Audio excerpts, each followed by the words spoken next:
Student, आज हम class 10th का न्यू सिलेबस के अकॉर्डिंग लेक्चर स्टार्ट कर रहे हैं। तो इसमें सारे चैप्टर नहीं हटे हैं बेटा, इसमें चैप्टर से कुछ टॉपिक हटे हैं और जो जो इसमें हट गए हैं वो आपको मैं इसकी फ़ोटो लेकर के ग्रुप में डाल दूँगा और सबको सेंड कर देंगे। तो आज हम चैप्टर नंबर 5 स्टार्ट कर रहे हैं, AP chapter number 5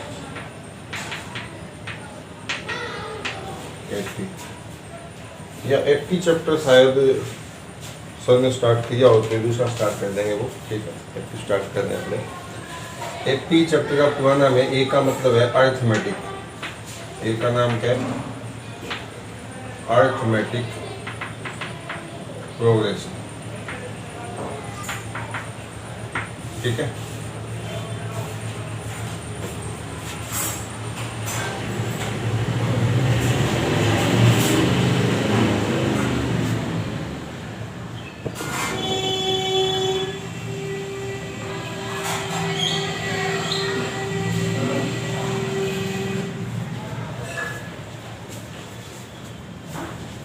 arithmetic progression, ठीक है। तो अरिथमेटिक प्रोग्रेशन को हमने समझने से पहले हमें पढ़ना पड़ेगा सीरीज या सीक्वेंस क्या होती है। सीक्वेंस क्या होता है? सीक्वेंस क्या होता है कि नंबरों की लिस्ट होती है जिसमें कोई पैटर्न चल रहा होगा। जैसे मान लो ये है, जैसे 1 है, 4 है, 9 है, 16 है, 25 है, 36 है, इस तरीके से। तो एक नंबरों की लिस्ट है ये, इसमें एक पैटर्न है, रूल है। रूल क्या है कि फर्स्ट नंबर 1 का स्क्वायर है, ये 2 का स्क्वायर है, ये 3 का स्क्वायर है, ये वाला 4 का स्क्वायर है, ये वाला 5 का स्क्वायर है, ये वाला 6 का स्क्वायर है, ठीक है। तो ये लगातार कॉन्सेक्यूटिव नंबर के स्क्वायर हैं, ठीक है, नेचुरल नंबर के। तो ध्यान से देखिए कि इसके अंदर कोई नंबर मिसिंग नहीं है, सारे कॉन्सेक्यूटिव और नेचुरल नंबर है। तो ये अपने आप में एक सीक्वेंस है। सीक्वेंस क्या होता है? एक लिस्ट ऑफ नंबर जिसके अंदर आपका कोई ना कोई रूल, कोई ना कोई पैटर्न चलेगा। तो इसका जो जनरल टर्म हो गई वो ये वाली हो गई, एन स्क्वायर, ठीक है। इसमें आप एन की वैल्यू 1 डालोगे तो 1 का स्क्वायर आ जाएगा, 2 डालोगे 2 का स्क्वायर, 3 डालोगे 3 का स्क्वायर। ये इसके जनरल टर्म हो गई, ठीक है, बाई ऑब्जर्वेशन, ठीक है। ऐसा आ जाए, जैसे मान लीजिए ये आ जाए 1 3 5 7 9 11, ये क्या है? ये कॉन्सेक्यूटिव ऑड नंबर है। जैसे 1 है, उनके बाद अगला ऑड 3 होगा, 3 के बाद अगला ऑड 5 होगा, इस तरीके से ये ऑड नंबर चलते रहेंगे, ठीक है। इन सबकी जनरल फॉर्म क्या होगी? 2 1 -1, ठीक है। इसमें आप n की वैल्यू 1 डालोगे तो फर्स्ट नंबर आ जाएगा, इसमें 2 डालोगे 3 आ जाएगा, 3 डालोगे तो 5 आ जाएगा, ठीक है।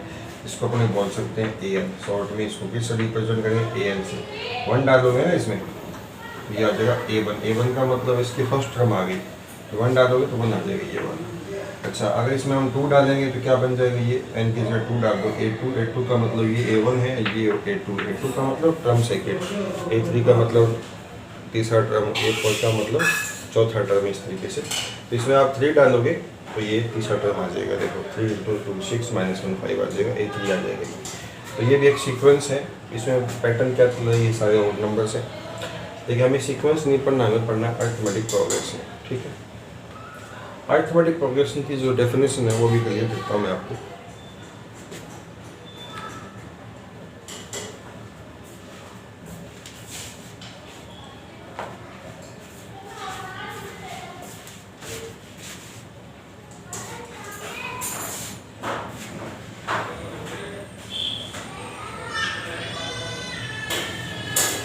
ठीक है, अरिथमेटिक प्रोग्रेशन। अब इसकी डेफिनेशन बताते हैं। जो सीक्वेंस अपना टॉपिक नहीं है, बस इसे जनरल नॉलेज के जो मैंने बता दिया, अपना टॉपिक नहीं है। अपना टॉपिक है एपी अरिथमेटिक प्रोग्रेशन, ठीक है। अब डेफिनेशन क्या है अरिथमेटिक प्रोग्रेशन की? कि एक नंबरों की लिस्ट होगी जिसमें 2 कॉन्सेक्यूटिव टर्म का जो डिफरेंस होगा वो हमेशा ऑलवेज कांस्टेंट रहेगा, मतलब फिक्स रहेगा, चेंज नहीं होगा। जैसे मान लो कि 3, इसमें 2 ऐड कर दिया तो कितना? 5 आ गया, 2 ऐड कर दिया 7 आ गया, 2 ऐड कर दिया 9 आ गया, फिर 2 ऐड कर दिया 11 आ गया, फिर 2 ऐड कर दिया 13 आ गया। तो इसमें हमेशा देखो, इसमें से ये माइनस करोगे, इसमें माइनस करने का सिस्टम है। देखो सीक्वेंस में तो क्या स्क्वायर भी हो सकते हैं, क्यूब भी नंबर, ये सीक्वेंस है। देखो जैसे 1 है, ठीक है, ये 8 है, 27 है, इस तरीके से ये 1 का क्यूब, ये 2 का क्यूब, 3 का क्यूब, आगे फिर 4 का क्यूब। तो इसमें ये क्यूब पावर 3 पावर 2 या किसी का डबल होगा 1 प्लस हो जाएगा, तो ये सब उसमें हो सकता है, लेकिन इसमें हमेशा ही डिफरेंस ही होगा। ठीक है, तो दो लगातार टर्म का डिफरेंस अगर सेम हो जाए, सेम रहे हमेशा, तो उस लिस्ट को हम क्या बोलेंगे, एपी बोलेंगे। इसमें से माइनस क्या 2, इसमें से क्या 2, इसमें से क्या 2, इसमें से क्या 2, इसमें से क्या 2 आ गया, तो इसको अपने बोलेंगे A1 फर्स्ट टर्म, इसको A2, इसको A3, इसको A4, इसको A5, इसको A6। ठीक है, आप देख सकते हो कि A2 माइनस A1 इक्वल है A3 माइनस A2 के, चेक कर लो। A2 माइनस A1 मतलब 5 माइनस 3 2 आएगा, A3 माइनस A2 7 माइनस 5 2 आएगा, इसे बोलेंगे कॉमन डिफरेंस। ठीक है, जैसे मान लो 5 माइनस 3 7 माइनस 5, ऐसे आगे बढ़ेंगे, A4 माइनस A3, कहने का मतलब है 9 माइनस 7, हमेशा ही क्या आएगा, 2 आएगा। जो इनमें डिफरेंस होगा 2 कॉन्जिक्यूटिव टर्म का, उसको हम बोलेंगे कॉमन डिफरेंस, उसको नीचे रिप्रेजेंट करेंगे।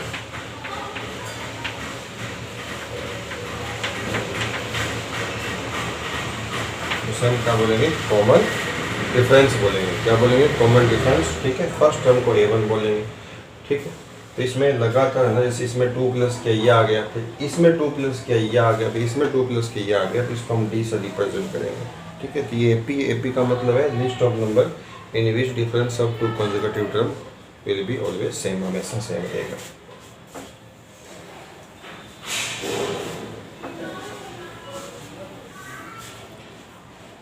अब हम बात कर रहे हैं जनरल फॉर्म। जनरल फॉर्म की बात करते हैं। तो मान लो फर्स्ट टर्म A है, अब इसमें कोई फिक्स नंबर ऐड होगा, जैसे पिछली बार 2 ऐड हुआ था, तो इसमें आप D प्लस करते हैं तो A प्लस D। ठीक है, इसमें D प्लस करते हैं, D is a fix number, तो इसमें D प्लस कर दिया तो ये कितना आ गया, A प्लस 2D। इसमें D प्लस कर दिया तो ये आ गया A प्लस 3D। इसमें D प्लस कर दिया तो ये आ गया A प्लस 4D, और इस तरीके से चलता रहेगा। ठीक है, ये आपका टर्म फर्स्ट है, ये टर्म सेकंड है, ये पूरा टर्म सेकंड है, ये टर्म 3, T4, टर्म 5, इस तरीके से चलता रहेगा। तो आप ध्यान से देखिए इसमें कि अगर T2 है, टर्म सेकंड है, तो उसमें D एक ही है। T3 तीसरा टर्म है, इसमें D 2 है, मतलब यहाँ 3 लिखा है तो उससे कम यहाँ पर D है। यहाँ अगर 4 लिखा है, 4 में कम करो 3, मतलब 3 D होंगे। पांचवें टर्म में 4 D होंगे। कहने का मतलब फर्स्ट टर्म में D नहीं होता, फर्स्ट नंबर ही है, इसमें D ऐड हुआ तो स्टार्ट कहाँ से, वो सेकंड टर्म से। तो अगर आपसे पूछूं मैं ऐसे बढ़ते बढ़ते मान लो T10 पर आ गए आप, अगर T10 पर आ जाएंगे तो यहाँ पर 5 था, यहाँ पर कितने D थे, 4 D थे, तो इसमें कितने D होंगे, 1 प्लस 9 D होंगे। अब मान लो बढ़ते बढ़ते कोई पहुँच गया Tn पर, ये आपका फिफ्थ टर्म, ये फोर्थ, ये थर्ड, ये 10th, ये nth टर्म। nth टर्म में कितने D होंगे, तो n में से कम होगा, तो A plus n minus 1D। ठीक है, तो ये अपने पास एक फॉर्मूला आ गया nth टर्म का। nth term of AP denoted by An कह सकते हैं इसको, और Tn भी कह सकते हैं। Tn RT शर्मा में सिंबल है, An NCERT में सिंबल है। इसका मतलब nth टर्म, इसका मतलब nth टर्म। ठीक है, इसका फॉर्मूला क्या आ गया, A plus n minus 1D। ठीक है, बाई ऑब्जर्वेशन इसका प्रूफ है, वैसे कोई इसका स्टैंडर्ड प्रूफ उसका होता ही नहीं है। ठीक है, ये अपने पास फॉर्मूला आ गया, इसको याद रखेंगे। जहाँ पर A क्या है, A क्या है फर्स्ट टर्म, D क्या है, D इसमें कॉमन डिफरेंस है, इसमें से ये माइनस को D आएगा, इसमें से ये माइनस को D आएगा। n क्या है, nth टर्म। n का मतलब जैसे आपने n की जगह 9 डाल दिया, n की जगह 10 डाल दीजिए आप, तो A प्लस 10 माइनस 1 कितना हो जाएगा, 9D। तो A प्लस 9D कब हुआ, जब n की जगह कितना पुट के 10, तो ये देखो T10 आपका A प्लस 9D आ रहा है। तो n का मतलब है जो रिक्वायर्ड टर्म है, नंबर ऑफ टर्म्स है, वो निकालने, कौन सा टर्म निकालना है, एक फॉर्मूला अपने पास आ गया। अब इस पर हम डिपेंड क्वेश्चन करेंगे। ठीक है,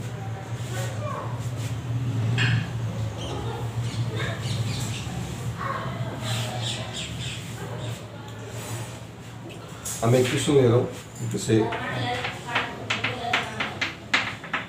आपको निकालना है इसका फाइंड 12th टर्म। ठीक है, find 12th term of AP, इस AP का। तो ये चेक कर लो AP है क्या, वैसे बोला AP है ही, फिर भी आप चेक कर लो। 7 माइनस 4 3, इसमें से आगे 3 भी डिफरेंस आ गया। AP इसने बोला चेक करने को नहीं बोला, AP दे दी, इसका मतलब AP है वो। ठीक है, और 12th टर्म निकालो। हम जानते हैं कि nth टर्म का फॉर्मूला क्या होता है, nth टर्म का फॉर्मूला होता है an equal to a plus n minus 1d। अब n की जगह मैं 12 पुट करूँगा, n की जगह कितना 12, तो यहाँ जगह a प्लस 12 माइनस 1 कितना हो जाएगा 11d। तो आप चाहो तो सीधा ये स्टेप भी लिख सकते हो, ये स्टेप आप चाहो तो मत लिखो, ठीक है। a plus 11d, 12th term 11d हो गए, 15 में को 15 टर्म निकालना है, d कितने में 14 होंगे, ठीक है। d हमेशा कम होता है, लेकिन पता होना चाहिए कि ये आया कहाँ से, इससे आया, इसकी जगह कितना पुट किया 12। अब a की जगह वैल्यू पुट करो, a कितना है 4 है प्लस 11, और d कितना है, इसमें से माइनस किया 3, इसमें से 3 आएगा। अच्छा पहले आपको इंटू करना है, पहले इंटू का बाद में प्लस, तो 4 प्लस कितना हो गया 33 हो गया, ये वाला कितना हो जाएगा 37। तो a12 कितनी आ गई 37 आ गई। वैसे भी आपको पता करना कर लीजिए, इसमें 3 प्लस किया तो कितना आएगा 14, इसमें 3 प्लस किया 17, फिर 3 प्लस किया 20, फिर 3 प्लस किया 23, फिर 3 प्लस किया कितना आएगा 26, 3 प्लस किया 29, 3 प्लस किया कितना आएगा 32, फिर 3 प्लस किया कितना आएगा 30, कितना आ रहा है 37 ही आएगा ना ये।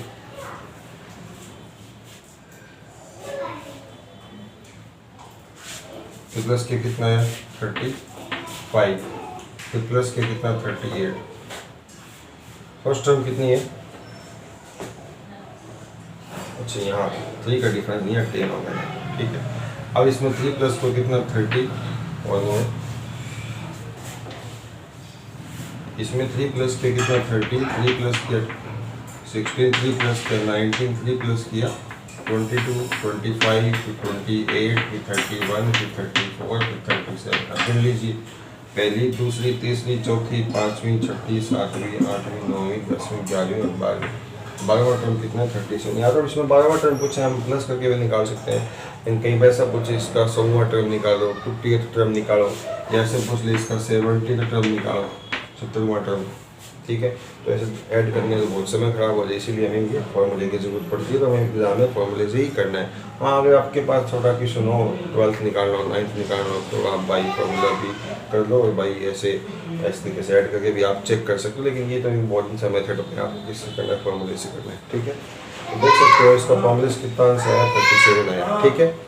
तो इस तरीके से अपने पास एक फॉर्मूला आ गया। इस फॉर्मूले पर अपना 5.2 एक्सरसाइज पूरी इसी पर डिपेंड है, 5.2 एक्सरसाइज पूरी की पूरी इसी पर ही डिपेंड है, ठीक है। इसको हम स्टार्ट करेंगे अभी 5.2 को।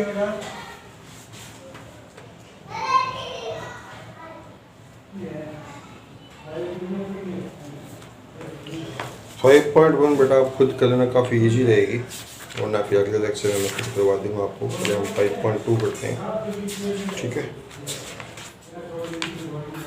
जैसे 5.2 में एग्जाम्पल नंबर 3 करते हैं पहले। एग्जाम्पल नंबर 3 इसने पूछा है कि इसका 2, 7, 12 इसका आपको 10th टर्म निकालना है। एग्जाम्पल है ये 5.2 से पहले वाला, ठीक है।